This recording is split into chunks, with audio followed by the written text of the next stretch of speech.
Halo, selamat siang, selamat pagi, teman-teman, bapak, ibu-ibu. Balik lagi nih di project data analitik yang sudah dilakukan di bagian terakhir, yaitu share ya, untuk membagikan insight atau key findings yang telah kita temukan dan kita bagikan ke stakeholders terkait mengenai data yang telah kita temukan, data yang telah kita analisis, dan bukan insight atau key findings yang bertujuan untuk menjawab dari pertanyaan-pertanyaan atau uh, analisis yang dilakukan untuk menjawab pertanyaan-pertanyaan itu, ya, sesuai tujuan dari analisis itu tersebut apa gitu. Nah, di sini saya udah buat PPT-nya. Sini saya akan mensimulasikan membagikan insight dan key findings yang telah dilakukan lewat analisis yang sudah kita lakukan. Oke, lanjut. Sekarang habis ini kita akan langsung mempresentasikan. Halo, selamat siang Bapak-bapak, Ibu-ibu, saya Des Jubairi, Junior Data Analysis. Saya hari ini akan mempresentasikan radar analisis data di VBIX Rad Session data quarter 1 2020.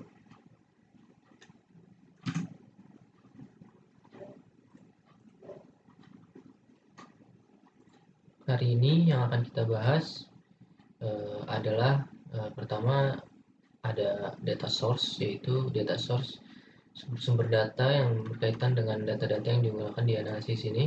Lalu kita lihat objectives atau goals, itu sasaran dan tujuan kita untuk hari ini. Selanjutnya akan membahas data analisis, yaitu analisis, key findings, dan insight yang telah kami lakukan, membahas data dari Reading Session kuartal 1 2020. Lalu setelah itu kita akan membahas conclusion and recommendation, ya, kesimpulan dan rekomendasi yang kami telah diskusikan yang berguna untuk menjawab dari tujuan analisis ini. Lalu ada appendix, yaitu berisi data-data yang terkait untuk detail-detail dari pekerjaan yang telah kami lakukan. Pertama, yaitu data source ini. Datanya adalah menggunakan dari data kita sendiri, dari database kita sendiri, yaitu data di VBIX Reading Session yang diambil dari Januari sampai Maret kuartal 1 2020, dan kita analisis menggunakan Microsoft Excel 2016. Dan setiap field atau setiap kolom telah ditransformasi sesuai dengan disesuaikan dengan tipe datanya, dan ini merupakan beberapa field. Lalu setelah dilakukan analisis, terdapat tabel kolom turunan seperti ini untuk dilakukan analisis, dan data ini juga sudah melewati proses exploratory data analysis dan juga outlier analysis atau outlier detection. Sehingga dari proses itu, salah satunya seperti data cleaning, beberapa data points ada yang dikecualikan, seperti data yang tidak memiliki tanggal awal atau akhir, atau waktu awal waktu akhir, dan juga perjalanan yang kurang dari 1 menit dan lebih dari 24 jam, karena di bawah 1 menit kemungkinan dia adalah false start, dan lebih dari 24 jam kemungkinan dia adalah outlier. Lalu yang terakhir, perjalanan yang tidak memiliki nama stasiun dan nama tujuan akhir stasiun. Selanjutnya kita akan membahas sasaran dan tujuan kita. Jadi sasaran dari analisis ini adalah mendesain strategi marketing yang bertujuan untuk mengkonversi pengguna casual menjadi pengguna member tahunan, dalam rangka untuk memaksimalkan pengguna jumlah dari pengguna tahunan membership agar menambahkan profit dan pertumbuhan ke depan. Jadi apa tujuan kita hari ini tuh dibagi berdasarkan pertanyaan yang harus kita jawab untuk sebelum mendesain strategi marketing yang tepat. Yang pertama adalah difference. Kita harus mengetahui apa yang membedakan antara pengguna harian atau kasual dengan pengguna yang tahunan. Sistem subscription-nya itu tahunan atau member. Agar kita bisa lebih jelas untuk menargetkan target pasar kita seperti apa, memiliki ciri-ciri apa yang seperti ada di member, sehingga kita bisa lihat ciri-ciri itu apabila ada di pengguna-pengguna potensial kasual, kita bisa memberikan strategi marketing yang tepat. Selanjutnya adalah seperti yang tadi saya bilang adalah faktor-faktor penting.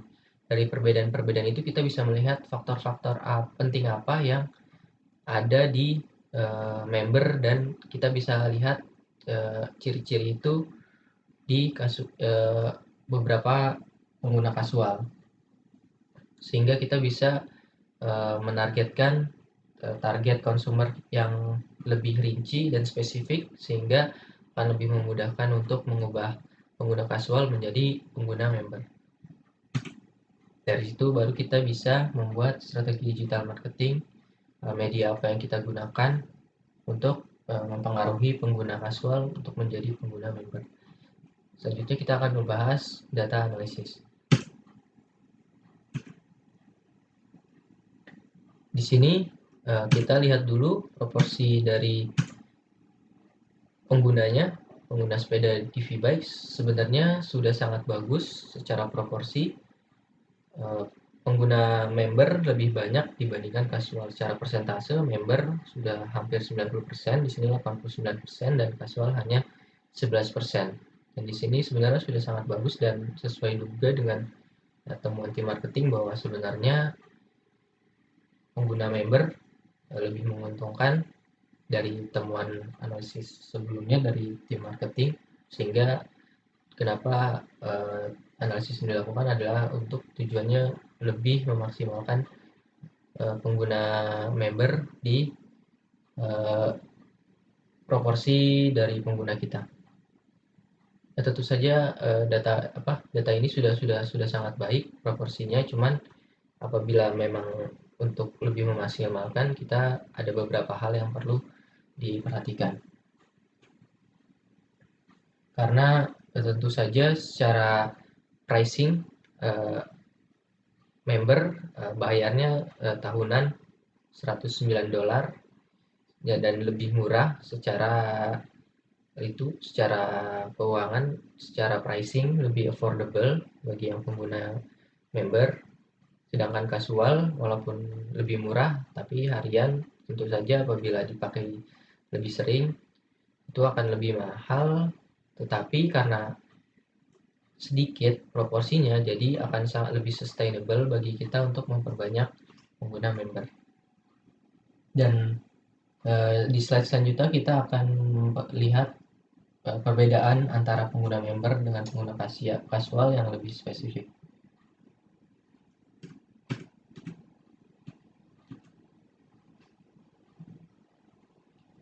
Di sini adalah terlihat sebuah chart stack bar column.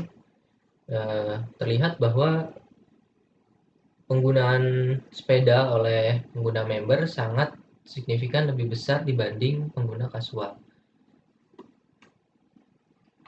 Bisa dilihat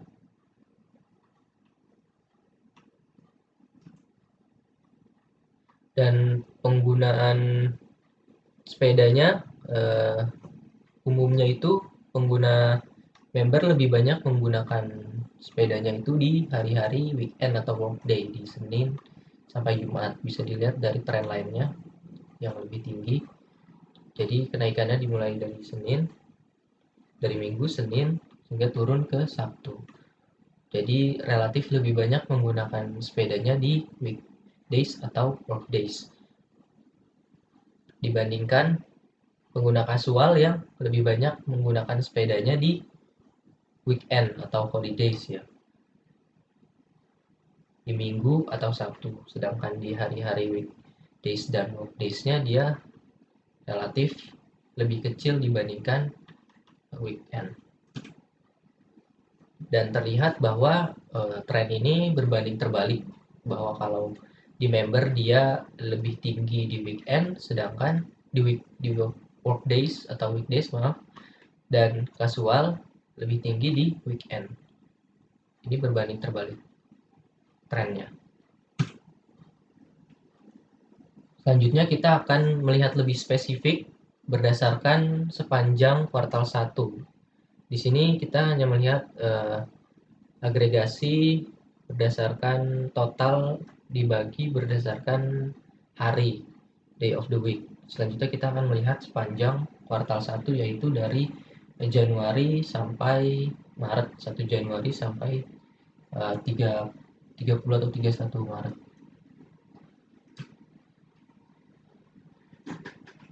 Di sini terlihat area stack area chart ya, dan masih sama secara kuantitas member lebih banyak menggunakan sepedanya dibandingkan kasual, dan ini lumayan signifikan perbedaannya, sangat jauh dibandingkan kasual sesuai dengan data proporsi pie chart di slide sebelumnya. Dan juga di sini ada tren mingguan bahwa pengguna member lebih menggunakan sepedanya itu di hari-hari workday atau weekdays. Di sini di M ini adalah Monday, setiap hari Senin.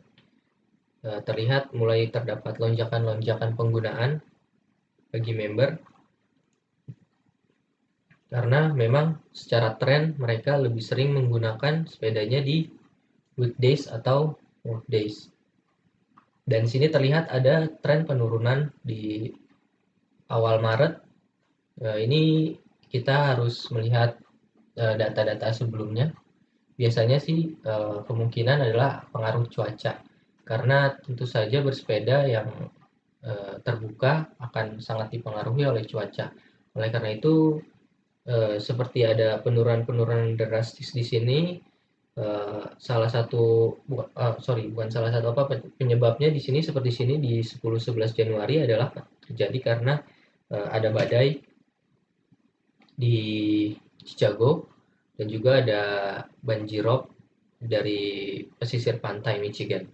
Dan di sini ada lonjakan-lonjakan signifikan di data sepanjang kuartal 1, salah satunya terjadi karena ada suatu event di kota, seperti di sini di tanggal 8 Maret terdapat kampanye Bernie Sanders di Taman Grand. Secara kuantitas kita bisa lihat bahwa memang lebih banyak pengguna oleh member dari secara hari dan berdasarkan sepanjang kuartal 1 2020. Dari sini kami berhipotesis bahwa penggunaan sepeda oleh member adalah diperuntukkan untuk commuting atau commuter yang bertujuan untuk sepeda digunakan sebagai sarana transportasi dari titik A ke titik B, atau dari tempat A ke tempat B secara efisien dan efektif. Sedangkan casual menggunakan sepedanya lebih kepada leisure activity seperti aktivitas santai atau jalan-jalan, sightseeing dan semacamnya, karena dari trennya terlihat bahwa mereka lebih menggunakan sepedanya di hari-hari libur seperti Sabtu Minggu atau mendekati libur dari Jumat Sabtu Minggu. Dan hal ini akan terlihat jelas berdasarkan tren durasi penggunaan sepedanya. Apakah secara kuantitas dia berbanding lurus dengan durasi penggunaan sepedanya, atau justru berbanding terbalik, secara kuantitas penggunaannya lebih besar member tetapi penggunaan durasi sepedanya lebih sedikit. Dan ini akan dijawab di slide berikutnya.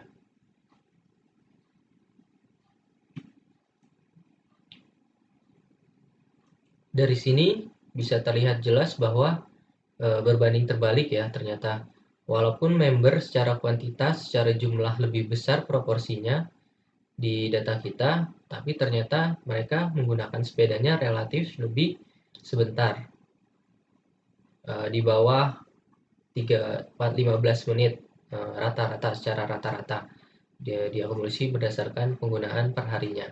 Sedangkan penggunaan kasual signifikan lebih lama dibandingkan member. Di sini terlihat bahwa penggunaannya di atas 30 menit sampai 40 hampir 45 menit. Dan di sini berarti bisa mendukung juga hipotesis kita yang karena sepedanya digunakan untuk berkomuter, pasti digunakannya sebentar agar bertransportasinya secara efisien dan efektif. Berbeda dengan kasual yang digunakan untuk leisure activity yang tentunya untuk mengeksplor yang digunakan untuk lebih lama. Dan ini bagi member terlihat bahwa lebih sedikit penggunaannya, durasi penggunaannya di hari-hari weekdays atau workdays, sedangkan di Minggu atau Sabtu dia agak lebih relatif slightly increase ya, sedikit naik, dan di Senin sampai Jumat hampir sama, tidak jauh berbeda karena memang digunakannya sesuai dengan untuk commuting. Kalau dengan hipotesis kita masih sesuai dengan hasilnya. Dan di sini karena memang untuk explore, jadinya pasti akan lebih lama. Dan di sini terlihat trennya itu mereka lebih lama penggunaannya itu di hari-hari holidays atau weekend. Mulai dari Jumat, Sabtu, Minggu, walaupun sebenarnya paling tinggi terdapat di Rabu. Ini kita butuh telusuri lebih lanjut di hari Rabu ini terdapat apa, tetapi tidak berbeda jauh, sebenarnya hanya berbeda terpaut 2 menit. Dan umumnya biasanya lebih lama di Jumat, Sabtu, dan Minggu. Selanjutnya kita akan menguatkan hipotesis kita. Apakah kita akan uji hipotesis kita apakah tetap sesuai berdasarkan jam, karena di sini berdasarkan durasi. Kita akan lihat selanjutnya detailnya berdasarkan waktu penggunaannya di jam-jam tertentu. Di sini terlihat line chart penggunaan sepeda antara kasual dan member. Jadi terlihat di sini ada dua lonjakan, ada dua peak di sini dan di sini, dan di sini agak kecil.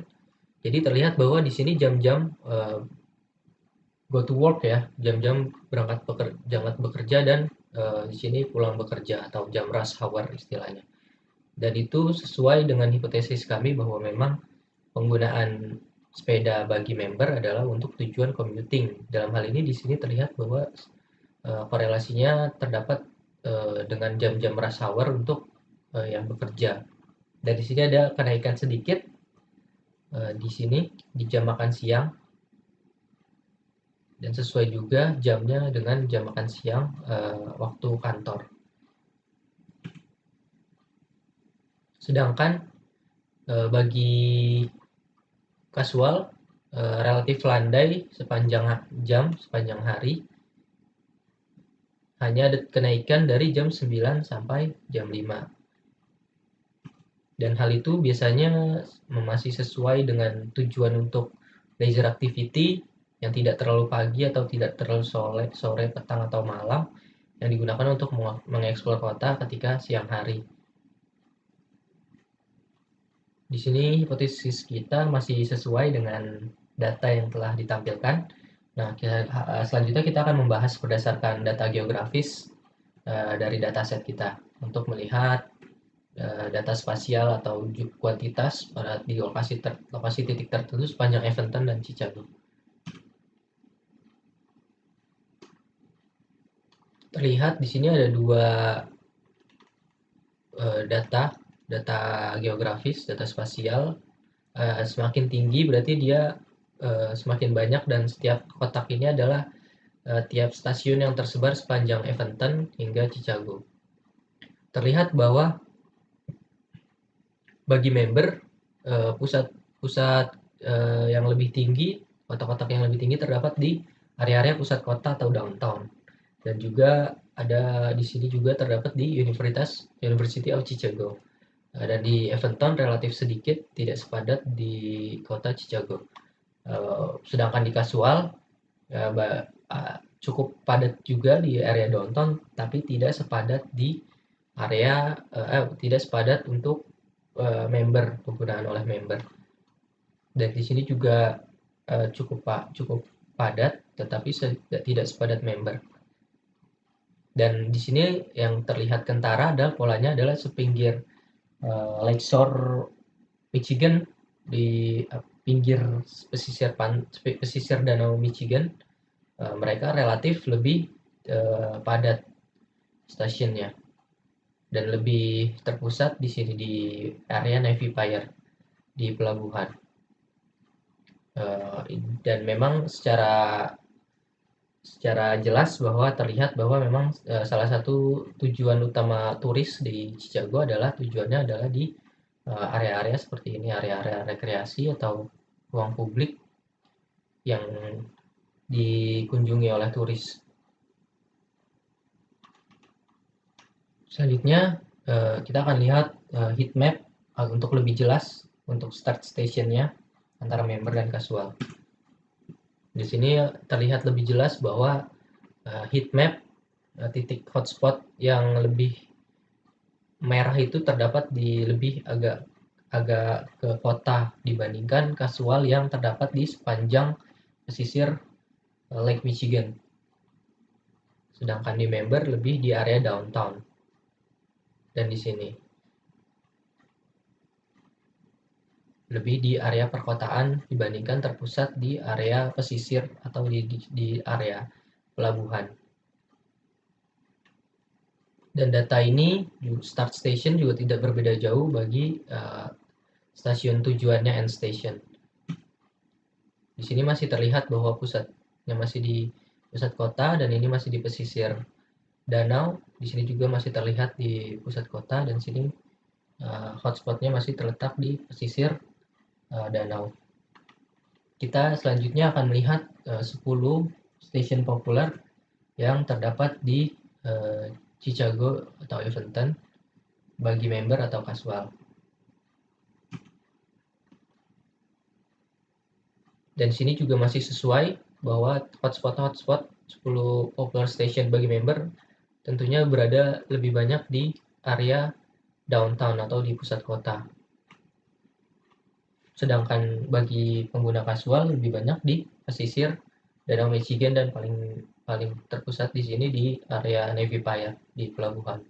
Karena memang di sini adalah tujuan utama oleh para turis atau pelancong yang ingin melihat Danau Michigan akan terlihat lebih indah di sini dan itu bisa diakses menggunakan sepeda kita. Jadi bisa terlihat juga bahwa area downtown yang lebih terikat dengan pekerjaan kegunaannya sebagai alat transportasi seperti ya pergi ke kantor atau aktivitas di kota, sedangkan casual lebih ke leisure activity yang tentu saja yang lebih dekat dengan spot-spot turis atau ruang-ruang publik di suatu kota.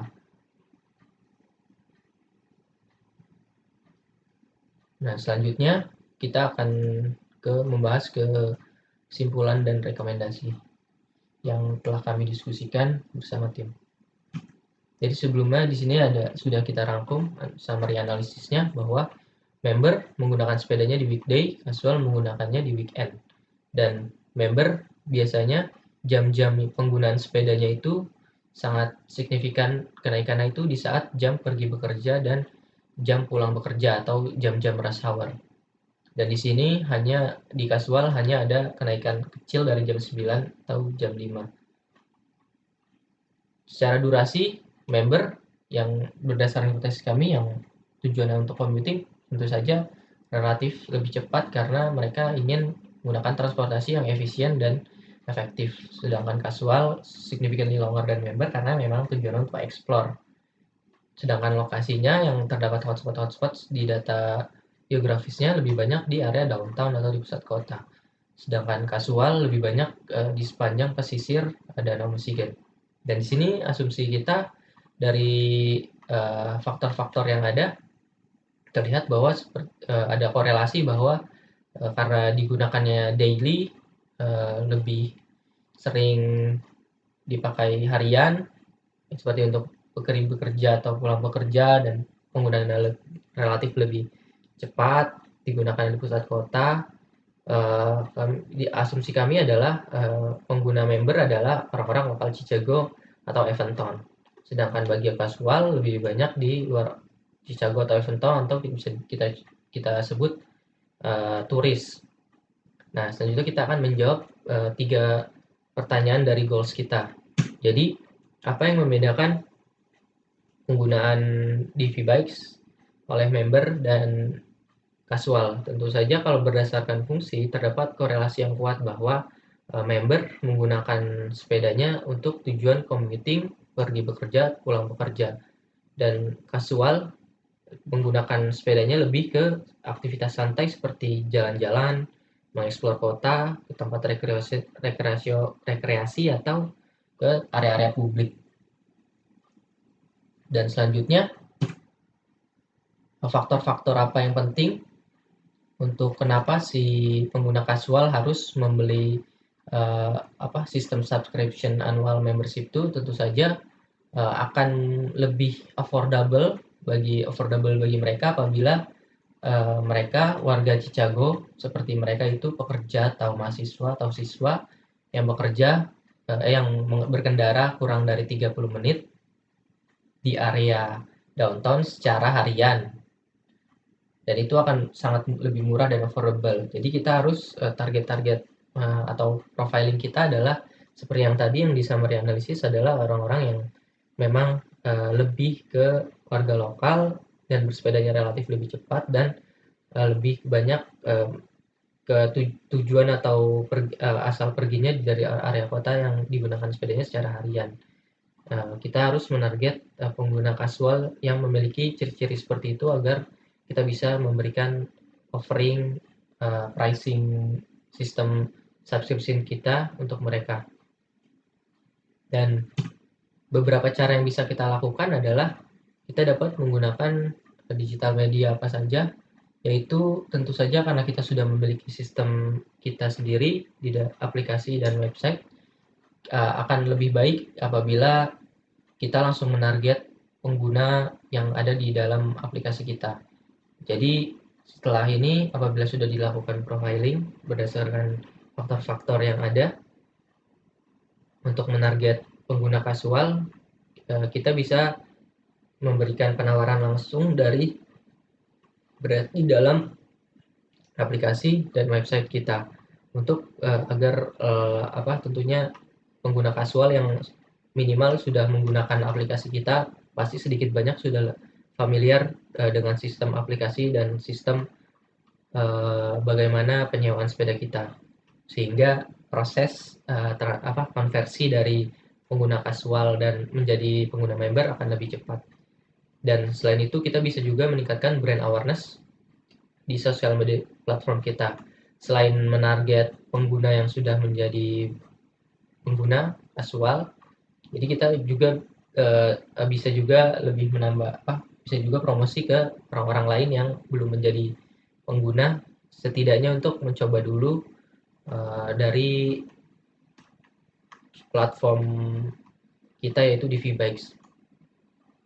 Dan direct response digital marketing adalah setelah kita sudah memiliki setelah melakukan profiling berdasarkan faktor-faktor yang tadi telah kita lakukan, kita bisa langsung menarget potensi rider-rider atau pengguna-pengguna kasual yang sesuai dengan faktor-faktor, lalu kita berikan penawaran seperti trial misalnya seminggu atau sebulan untuk mereka mencoba bahwa akan lebih affordable secara finansial bagi mereka untuk menggunakan sistem subscription.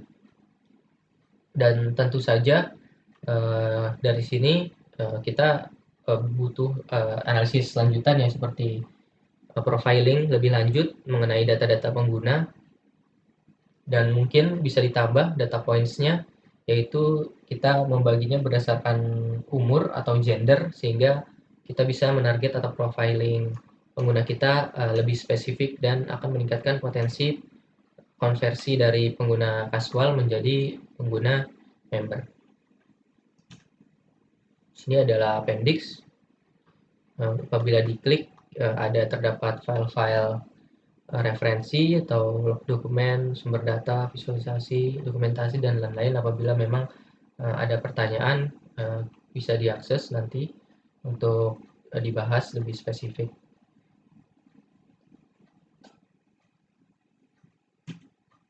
Terima kasih. Sekian presentasi saya, Dias Jubairi. Apabila ada pertanyaan, silakan bertanya.